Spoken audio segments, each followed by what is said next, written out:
प्यारे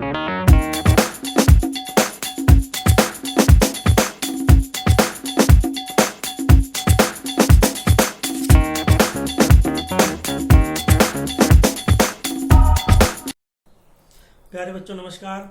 आप सभी लोग कैसे हैं? आशा करता हूं कि घर में बिल्कुल ठीक होंगे, स्वस्थ होंगे। और मैं आपसे ये भी निवेदन करता हूं कि आप इस समय काल के दौरान घर से न निकलें, एक दूसरे से दूरी बनाए रखें और भारत सरकार और पंजाब सरकार के द्वारा दिए गए सारे नियमों का विधिवत पालन करें। और हाँ, एक आपसे और निवेदन मैं ये करना चाहता हूँ कि आप अपने फ़ोन में, आपके घर में किसी भी सदस्य के पास जो भी फ़ोन है, छोटा या बड़ा, उसमें आप आरोग्य सेतु जो ऐप है उसको इंस्टॉल करना न भूलें।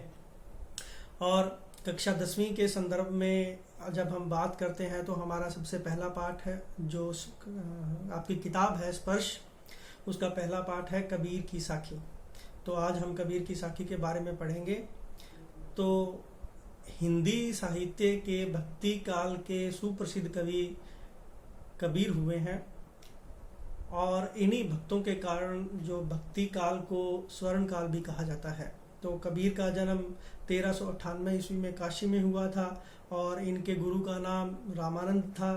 और इन्होंने अपने जीवन की जो यात्रा वो बहुत लंबे 120 साल के उम्र की जो आयु इन्होंने पाई थी। और जैसे कि एक कबीर अपने आप में एक क्रांतिकारी कवि थे। कबीर जी इस जो हमारी पाठ्यक्रम में जो कबीर जी की साखी है उसमें से कुछ साखियां यानी कुछ दोहे जो हमारे पाठ्य पुस्तक में हैं उनको आज हम पढ़ेंगे। तो सबसे पहली साखी है कि ऐसी बाणी बोलिए मन का आपा खोए, अपना तन शीतल करे और को सुख होए। कबीर जी ये कहते हैं कि हमें ऐसी बाणी बोलनी चाहिए, हमें अपनी भाषा के अंदर ऐसे शब्दों का उच्चारण करना चाहिए। ऐसी बाणी बोलिए, हमें ऐसी भाषा बोलनी चाहिए, हमें ऐसे शब्द बोलने चाहिए। मन का आपा खोए, कि हमारे ही मन का जो आपा है, आपा मतलब अहंकार है, वो नष्ट हो जाए। कि ऐसी बाणी बोलिए मन का आपा खोए, यानी कबीर जी ये कहते हैं कि हमें ऐसी भाषा यानी ऐसी बाणी यानी ऐसे शब्दों का प्रयोग करना चाहिए कि जिससे हमारे मन का अहंकार नष्ट हो जाए, अपना तन शीतल करे। और कहते हैं कि अपना तन शीतल करें, कि हमारा जो तन यानी जो शरीर है वो उस शब्दों के उच्चारण से अपने आप को शांति और सुख की प्राप्ति हो, और जिससे सुनने से जो जिसको भी हम जो भी शब्द कहते हैं, जो भी कुछ बोलते हैं, तो सुनने वाले को भी जो सुख की प्राप्ति हो। इसलिए कबीर जी कहते हैं कि ऐसी वाणी बोलिए मन का आपा खोए, कि हमें ऐसे शब्दों को उच्चारण करना चाहिए, हमें ऐसे शब्द बोलने चाहिए कि जिससे जो अहंकार है उसका नाश हो, अहंकार खो जाए। आपा मतलब अहंकार होता है। और ऐसी भाषा बोलने से कि अपना तन शीतल करे, और ऐसी अगर शुद्ध वाणी बोलने से, अहंकार से निवृत्त वाणी बोलने से हमारा तन भी शीतल होगा और सुनने वाले को भी सुख की प्राप्ति होगी। दूसरा दोहा है कस्तूरी कुंडल बसे मृग ढूंढे बनमाए, ऐसे घट घट राम है दुनिया देखे ना है। कस्तूरी कुंडल बसे, कस्तूरी कुंडल बसे मृग ढूंढे बन माय, ऐसे घट घट राम है दुनिया देखे ना है। कबीर जी ये कहते हैं कि कस्तूरी नाम का पदार्थ, कस्तूरी एक पदार्थ का नाम है, ठीक है। तो कस्तूरी नाम का जो पदार्थ है वो मृग की नाभि के अंदर होता है। तो कस्तूरी कुंडल बसे यानी कस्तूरी नाम का पदार्थ होता है तो वो नाभि के अंदर होता है। मृग ढूंढे बन माय, और जो मृग यानी हिरण, ठीक है, मृग हिरण का पर्यायवाची शब्द है। तो वो कहता है, कबीर जी ये कहते हैं कि मृग ढूंढे बनमाए, तो मृग है वो के अंदर ढूंढता है। कस्तूरी कुंडल बसे मृग ढूंढे बनमाए, ऐसे घट घट राम है। और कबीर जी इस दोहे में हमें ये कहते हैं कि इसी प्रकार जो परमात्मा है वो हमारे घट घट में है, कण कण में है, हर एक व्यक्ति के अंदर है। दुनिया देखे ना है, जिसको अभी तक दुनिया देख नहीं रही है, महसूस नहीं कर रही है। जिस प्रकार जो हिरण है वो कस्तूरी नाम के पदार्थ के सुगंध को ढूंढने के लिए वन में घूमता रहता है, लेकिन वो उसको कहीं भी प्राप्त नहीं होती, क्योंकि वो जो कस्तूरी नाम का पदार्थ होता है वो हिरण की नाभि के अंदर ही होता है।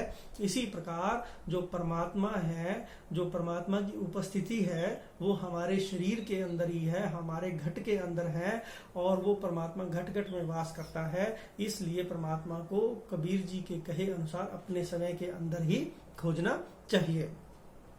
अब तीसरे दोहे में कबीर जी कहते हैं, जब मैं था तब हरि नहीं।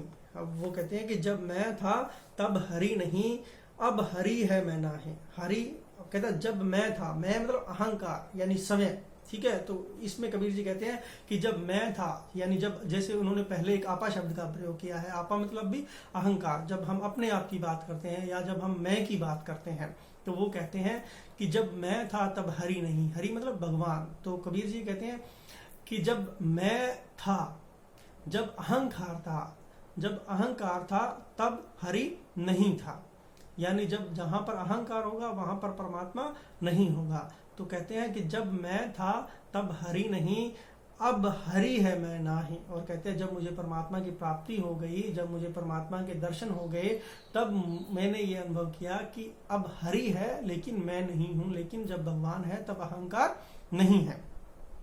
जब मैं था तब हरि नहीं, अब हरि है मैं नाही, सब अंधियारा मिट गया। और सब मेरा अंधियारा, अंधियारा मतलब अज्ञान, प्रतीक है अज्ञान का। तो वो कहते हैं कि सब अंधियारा मिट गया जब दीपक देखा माँ है। और जब उस प्रकाश स्वरूप परम पिता परमात्मा के जब मैंने अपने आप में दर्शन किए, तो मेरा सारा अज्ञान और सारा अंधेरा है वो सारा का सारा नष्ट हो गया, सारा का सारा दूर हो गया। अब अगला दोहा है, सुखिया सब संसार है खाए अरु सोवे, दुखिया दास कबीर है जागे और रोवे। तो कबीर जी ये कहते हैं कि सारा संसार सुखी है, सारा संसार सुखी है, खाता है और सो जाता है। क्योंकि जब हमें किसी भी काम करने की लगन होगी, इच्छा होगी, तो हम उस काम को करेंगे। और अब जब हम जो भी कोई काम करेंगे तो हमारे मस्तिष्क में यही रहेगा कि हमने वो वाला काम क्यों नहीं किया, वो हमें काम करना है, या उस कार्य को करने की और उस कार्य को प्राप्त करने की हमारी जो बुद्धि है उसके बारे में हमेशा सोचती रहेगी। तो वो कहता है कि सारा संसार सुखी है, खाता है और सो जाता है, किसी को कोई चिंता ही नहीं है कि हमारे जीवन का उद्देश्य क्या है या हमें क्या था। तो कबीर जी ये कहते हैं कि सुखिया सब संसार है, सारा संसार सुखी है, खाता है और सो जाता है। सुखिया सब संसार है, खाए अरु मतलब और सोवे, खाता है और सो जाता है। दुखिया दास कबीर है, और वो कहते हैं कि मैं कबीर दुखी हूँ। क्यों दुखी हूँ? क्योंकि मैं उस परम पिता परमात्मा को, उस परब्रह्म को मैं प्राप्त करना चाहता हूँ, उनकी मुझे अभी तक प्राप्ति नहीं हुई है, इसलिए मैं दुखी हूँ, बहुत दुखी हूँ, न खाता हूँ न सोता हूँ, और मैं उस परम पिता परमात्मा को प्राप्त करना चाहता हूँ।